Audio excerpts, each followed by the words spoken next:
Alone, in a dark street at midnight, there is a young woman in her early 20s walking along the street with fear in her eyes. Hesitantly, the young woman peers over her shoulder, where a hooded figure is slowly following behind her. She turns her head back around and starts to run, but the hooded figure speeds up too. Scared for her life, the young woman runs down a long dark alley to lose the hooded figure. Before she could reach the end, however, she found it blocked by the same hooded figure. Dripping with sweat, the young woman abruptly sits up in her bed, her heart pounding in her throat. Still shaking with fear, she looks over at the bright red numbers of her clock, 3:33. She sat thinking to herself, why has she had the same dream for the past 3 nights now? Unwilling to go back to sleep, the young woman gets up out of bed and heads straight to the kitchen for a cold glass of water. When halfway down the stairs, the living room lights turn themselves on. Even more scared, the young woman creeps into the living room. Unbeknownst to her, the same hooded figure was sat staring at her with a glass of water stretched out in her bony hand. In fear, the young woman splutters out a load of questions. Who? What? Why? What are you doing in my house?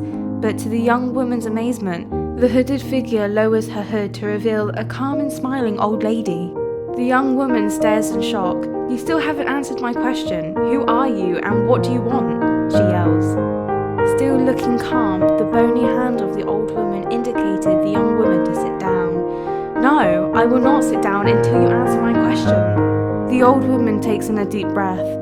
Fine, have it your way. Me? In 10 minutes, you will not care who I am. You, Samantha, you are who matters now. Samantha looks into the woman's eyes with confusion. Yes, you. There was an angry tone to the woman's voice now. Right, come and sit down and have that drink of water you wanted. Hesitantly, Samantha too takes a deep breath, starting to head towards the sofa and very stiffly sat on the edge. Not taking her eyes off the now back to calm old bony woman, Samantha, still shaking, takes a glass of water and raises it to her dry lips. This made the old woman's wrinkly face glow. Not trusting the woman though, Samantha's lips stayed tight over the edge of the cold glass, not daring to take a single drop of water into her parched mouth. The woman's smile turns into a frightfully happy grin. There's a good girl. Now that I have got you all calm, I can explain. To begin with, I am sorry if I scared you in your dreams. It was never my intent. I was trying to warn you. Jumping in, Samantha snapped at the old woman. Warn me about what exactly? Well, if you had let me finish, I came to warn you about someone who was trying to... The woman's face contracted slightly. Trying to kill you. Laughing now, Samantha stares at the blank face opposite her. Kill me, you daft dimbo. Give me a break. I was dreaming. Can you get any stupider? Starting to look frustrated now, the old woman exhaled. If you were dreaming, what am I doing here, huh? Exactly. If you paid attention in your dreams, you would have seen them. But as always, no one ever does. Samantha pauses, taking in what she just heard. I saw you chasing me. What else was there to see? A ghost? Wait, what do you mean by no one? Firstly, some kind of ghost, yes. Secondly, other people. Samantha quickly butts in, but is shut down before she can make a single noise. Mind your own business. Don't be so nose. The woman stops herself before she could say what she wanted. Sorry, I didn't mean to yell. It's just important that you understand. Aggravatedly, Samantha rolls her eyes. Understand what exactly?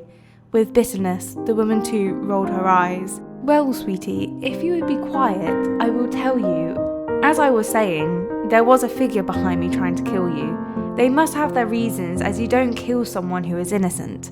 I, however, was trying to... Hold on, why are you not drinking?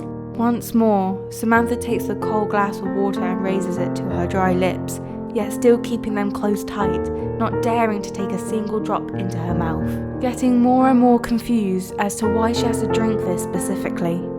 The old woman smiles and continues, however, I was trying to save you from that figure who was trying to kill you. I have come here tonight to gain your trust, to help save you. From the old lady's words makes Samantha, for the first time that evening, feel worried and anxiously starts to plead to the woman. I do trust you. I allowed you to stay here, didn't I? Please, save me. With an advancing smile, the woman looks over and stared at the teary-eyed Samantha, responding with a tone of fake sorrow. That is the reason for this visit. I came here to save you, but I am sorry. I truly am, but that time has come and gone. It's too late to save you now. Hearing this news, Samantha's face contracts into fear even more than before. Why is it too late? She demands. You're still here? Please, I'm begging you, save me. Still smiling, the woman explains. Well, yes, clearly I am still here, but as you do not trust me, I can't save you now. Samantha begins to shout in fury. I've told you, I do trust you. The old woman's smile slowly turns into a frown. No, you don't trust me. If you did, you would have drunk the drink, which you haven't, so you clearly don't trust me. Samantha quickly blurts out, Fine, I'll drink it. She takes the glass quickly, raising it to actually take a drink of it, but just before her lips could even touch the tip of the glass, it was gone. It turns out the old woman simply waved her hand and the glass with all of its contents in it just vanished. Staring at the girl, the woman eerily told her, It's too late now, sweetie. In rage, Samantha goes to stand, but all of a sudden, her body goes numb and stiff. What's happening to me? Her voice becoming slurred with each passing word. Laughing with mischief, the woman responds to the struggling girl. Oh, I do love this bit. See, right now, you're lying there, limbs heavy and can't even talk, all because you don't trust me. Otherwise, you would not be struggling right now. Samantha tries sitting up to say something, anything, but all that came out is a long slur of incoherent words. Following this, the now wicked-looking woman finally convinces herself inside to tell the frightful slump of a girl just what exactly happened tonight. The figure that I explained earlier was actually me, she explained, but a past me. You see, I wanted to kill you, and still do, might I add. But after I successfully killed you the first time, I decided to give you a chance of survival, and tonight was that chance. She stares at Samantha to get a response, but remembered that at this point she could do no more than blink. Oh yeah, you can't speak. Silly me. I came here tonight, in fact the past few nights, for that chance, but tonight was that last one. I needed to scare you more so than before, so that you would come greet me down here, and to my glee, here you are. The drink I gave you, as you had correctly guessed, was not water, but it was a potion I made that would have saved you. However, as the idiotic girl you are, you did not trust me, and therefore did not swallow one mouthful of it. I truly am sorry that you were too stupid to trust me, but there is simply nothing I can do for you now. Hearing this news, a single tear rolls down Samantha's pale cheek. In a daze, she did not notice the old woman getting to her feet. Right, it is time for both of us to leave, she spoke with authority. I will leave this dreary house, and you this life, as within the next few minutes you will no longer be able to breathe. Now, I have others to greet tonight, so I must leave you in peace, she cackles evilly at her last statement.